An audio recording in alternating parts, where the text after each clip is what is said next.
The Bears have recently acquired Khalil Mack from the Oakland Raiders, making him the highest paid defensive player in the league. Prior to that, it was Aaron Donald of the Los Angeles Rams. Now, in this segment, Max Kellerman and Stephen A. Smith are going to talk about Khalil Mack, and if I know Stephen A. Smith, he's going to have his point, and I want to see what he's going to say. And then I'm gonna chime in from what Stephen A. Smith and Max Kellerman says. $2.5 million per season includes $90 million in guaranteed money and $60 million at signing. The source said. Max, did Mack deserve the deal? Yeah. I'm gonna say yes. Khalil Mack deserved to get paid. Now, I'm a Bears supporter. I've been a Bears. I'm from Chicago, so the Bears is my team. Do I think he should have got paid? Yes. Now, should he have got paid $141? Not sure about that, but that's what the market entails. I seen after Aaron Donald got his deal that Khalil Mack was going to get something very, very close, or he's going to go a little bit over, and he went a little bit over, and now he's the highest paid defensive player, ever.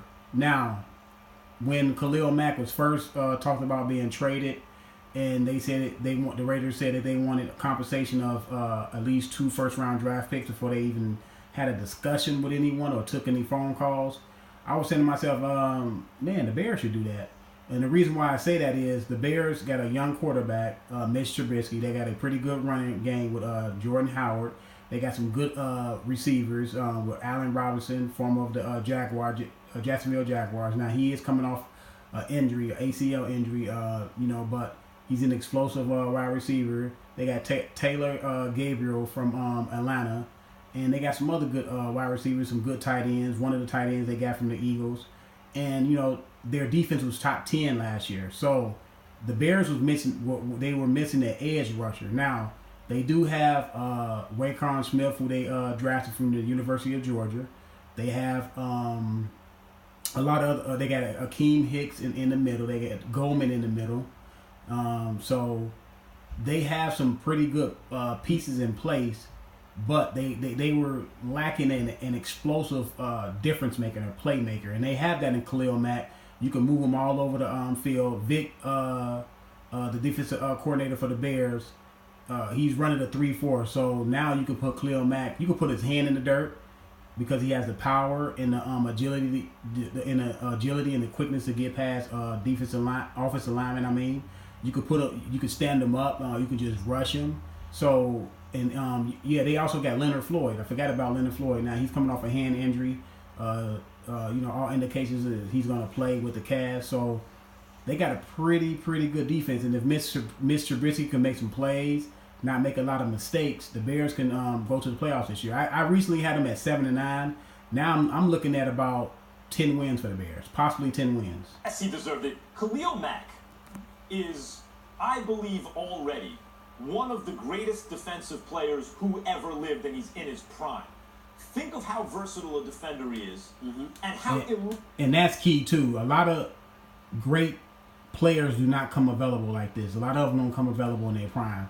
They usually come available a little bit after their prime, like a couple years they got left in the league.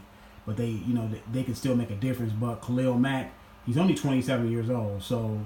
He has potentially, knock on wood, that he don't get injured. He got about 6, 7 years, 6, 7, 8 years possibly of really, really good football ahead of him. So the Bears, to me, yes, they gave up 2 first-round picks, a third and a sixth, but they did get a fifth back and a second round pick back and the 5th round pick back. So, like I said, you never know in a draft. The draft is a crapshoot. And we know that from Khalil Mack, he was drafted, I believe, in the 4th round. So he was a diamond in the rough, sort of. Elite he is. How much terror the quarterback on the other side of the ball feels when they see Khalil Mack. What you can do with him as a defensive coordinator if he's on your team. He is entering.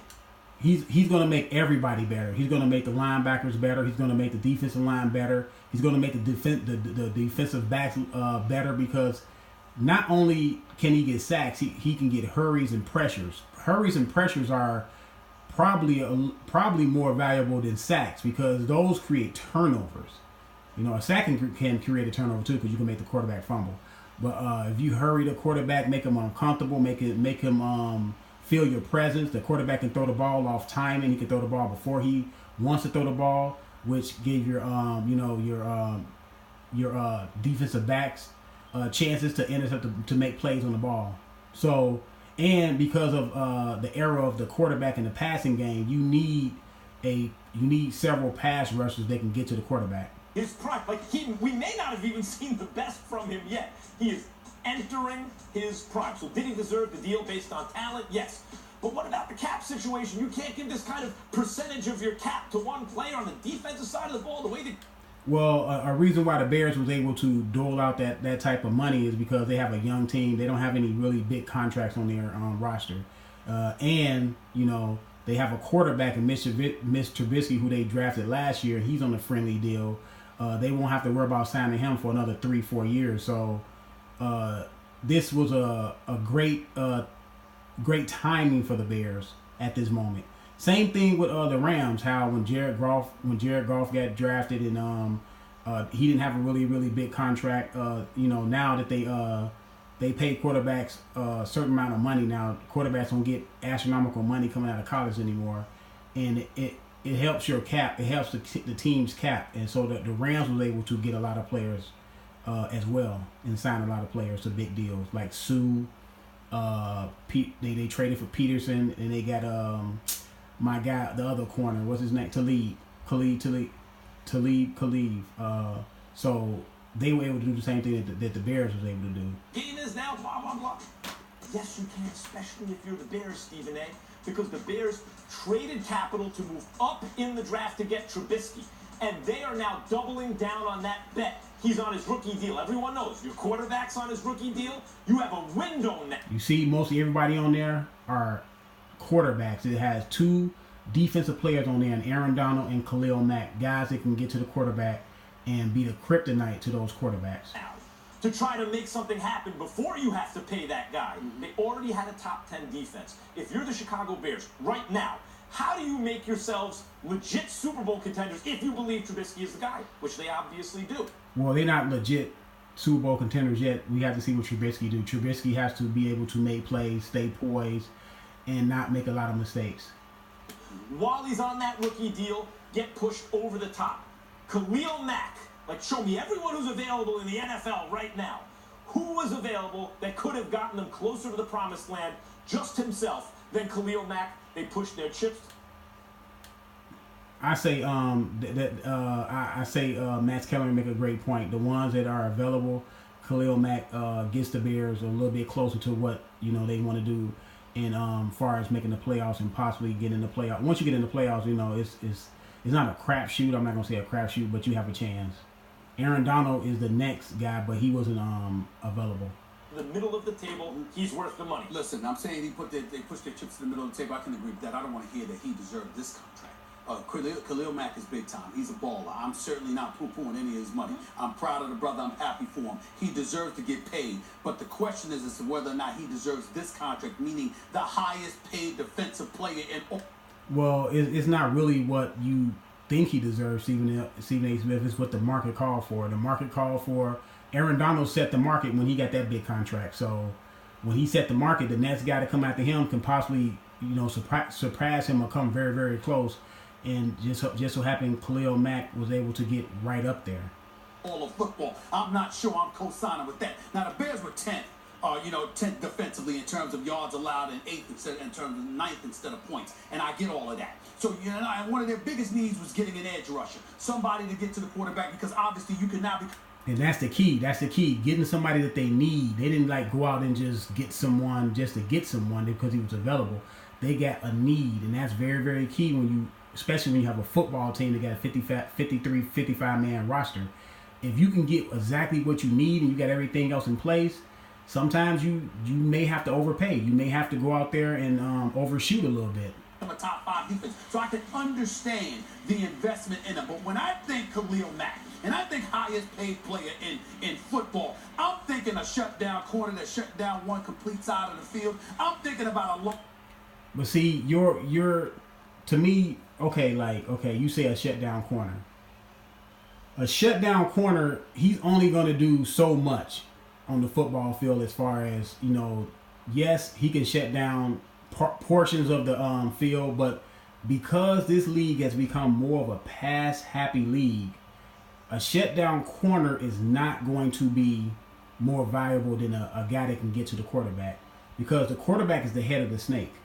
If you cut off the head of the snake, Stephen A., you don't have to worry about your shutdown corner being a shutdown corner. You can have average corner. You can have an average secondary if you have some guys that can get to the quarterback, that can pressure the ball.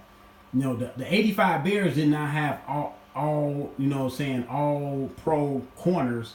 They had all pro guys up front. They have front four with Richard Dent, Mongo McMichael, Singletary at linebacker, Richard Dent, on the line, on the defensive line.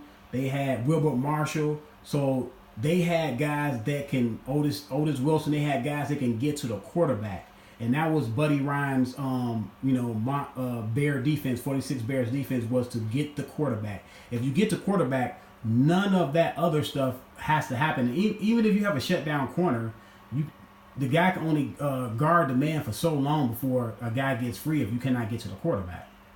Lawrence Taylor caliber linebacker. I'm thinking about those guys. And so when I look at... And I'm glad he brought up Lawrence Taylor. Lawrence Taylor is the reason why these edge rushers are getting all this money and the edge rushers are getting, drafted. He was a tremendous linebacker that can get to the quarterback. Ultimate pressure on the quarterback. Now, Lawrence Taylor and Deion Sanders. Deion Sanders was a shutdown corner. Deion Sanders is the best defensive back I've ever seen. But if I'm choosing a defensive player between those two, I'm taking Lawrence Taylor. Because Lawrence Taylor can cut the head off the snake. You know what I'm saying? The snake is still swarming around with Deion out there. Deion can only react to what the snake does. Lawrence Taylor can go decapitate the snake.